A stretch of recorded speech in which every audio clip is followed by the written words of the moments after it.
રહ્યા છો ગુજરાતની એક એવી ચેનલ કે જે તમારા શહેરના પળે પળના સમાચારો તમારા સુધી પહોંચાડે છે। સ્વાગત છે આપનું A1 અભિક્રાઇમ ન્યૂઝમાં। હું છું એન્કર અર્પિતા પટેલ। ધોરાજીમાં કેન્દ્રીય મંત્રી મનસુખ માંડવિયાના હસ્તે વિકાસ કાર્યોનું લોકાર્પણ। ₹800 લાખના વિવિધ પ્રજાલક્ષી કાર્યોનું કરાયું લોકાર્પણ અને ખાતમુહૂર્ત। રાજકોટ જિલ્લાના ધોરાજીમાં આજે વિકાસનો નવો અધ્યાય શરૂ થયો છે।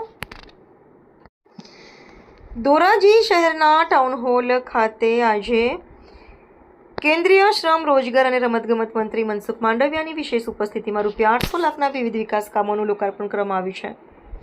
દીપ પ્રાગટ્ય કરી કાર્યક્રમનો પ્રારંભ કરાયો હતો, જેમાં મોટી સંખ્યામાં સ્થાનિક નાગરિકો અને આગેવાનો ઉપસ્થિત રહ્યા હતા। ધોરાજી ટાઉન હોલ ખાતે યોજાયેલા કાર્યક્રમમાં ધોરાજી ઉપલેટાના ધારાસભ્ય ડોક્ટર મહેન્દ્ર પાડલિયા સહિત નગરપાલિકાના હોદ્દેદારો અને સામાજિક રાજકીય આગેવાનો ઉપસ્થિત રહ્યા હતા। મંત્રી મનસુખ માંડવિયાએ ધોરાજીની જનતાની સુખાકારી માટે રોડ, રસ્તા અને એમ્બ્યુલન્સ વાન સહિતના વિકાસ કામોની ભેટ આપી છે। ઉપસ્થિત મહાનુભાવોએ આ કાર્યોને શહેરના વિકાસ માટે મહત્વપૂર્ણ ગણાવ્યા હતા। સાથે જ મનસુખ માંડવિયાએ વડાપ્રધાન નરેન્દ્ર મોદીના આહવાન મુજબ પબ્લિક ટ્રાન્સપોર્ટેશનનો વધુ ઉપયોગ કરી પેટ્રોલ ડીઝલની બચત કરવા પણ લોકોને અનુરોધ કર્યો હતો।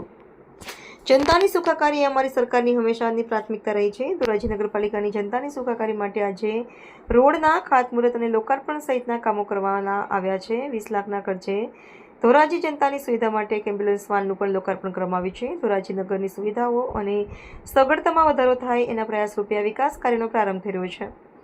વડાપ્રધાન મોદીજીએ પબ્લિક ટ્રાન્સપોર્ટેશનનો ઉપયોગ કરી પેટ્રોલ ડીઝલનો ઉપયોગ ઓછો કરવાની વાત કરી છે, ત્યારે તેલની બચત માટેના પ્રયાસો કરવા અને પબ્લિક ટ્રાન્સપોર્ટેશનના અપનાવવા બદલ હું ધોરાજીની જનતાને અભિવાદન કરું છું। રિપોર્ટર ફિરોઝ ચુનેજા, ધોરાજી। જનતાની સુખાકારી એ અમારી સરકારની હંમેશા પ્રાથમિકતા રહી છે। ધોરાજી નગરપાલિકાની જનતાની સુખાકારી માટે આજે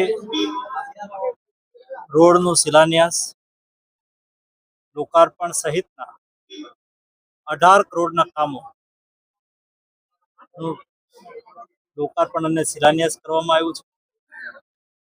એક 20 લાખના ખર્ચે ધોરાજી જનતાની સુવિધા માટે એક એમ્બ્યુલન્સ વાનનું પણ લોકાર્પણ કરવામાં આવ્યું છે।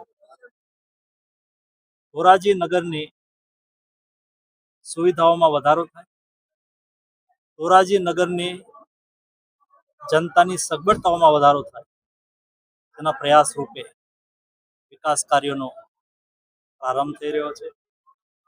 ભવિષ્યની અંદર પણ જનતાની સુવિધાને ધ્યાનમાં રાખીને વિકાસ કાર્યો ચાલુ રહેશે। વર્તમાન સમયની અંદર ધોરાજી નગરના કેટલાક નાગરિકોને મને મળવાનો અવસર મળ્યો, જેમણે વર્તમાનની અંદર આદરણીય મોદીજી કોમ્યુનિટી વ્હીકલ યાની કે પબ્લિક ટ્રાન્સપોર્ટેશનનો ઉપયોગ કરવાની વાત કરી, પેટ્રોલ ડીઝલનો ઉપયોગ કમ કરવાની વાત કરી છે। જ્યારે વેસ્ટ એશિયા ક્રાઇસિસને લઈને મોદીજીએ દેશના નાગરિકોને જે સંદેશ આપ્યો છે, સંદેશને આગળ વધારતા ધોરાજીના નાગરિકોએ તેલની બચત માટેના જે પ્રયાસો કર્યા છે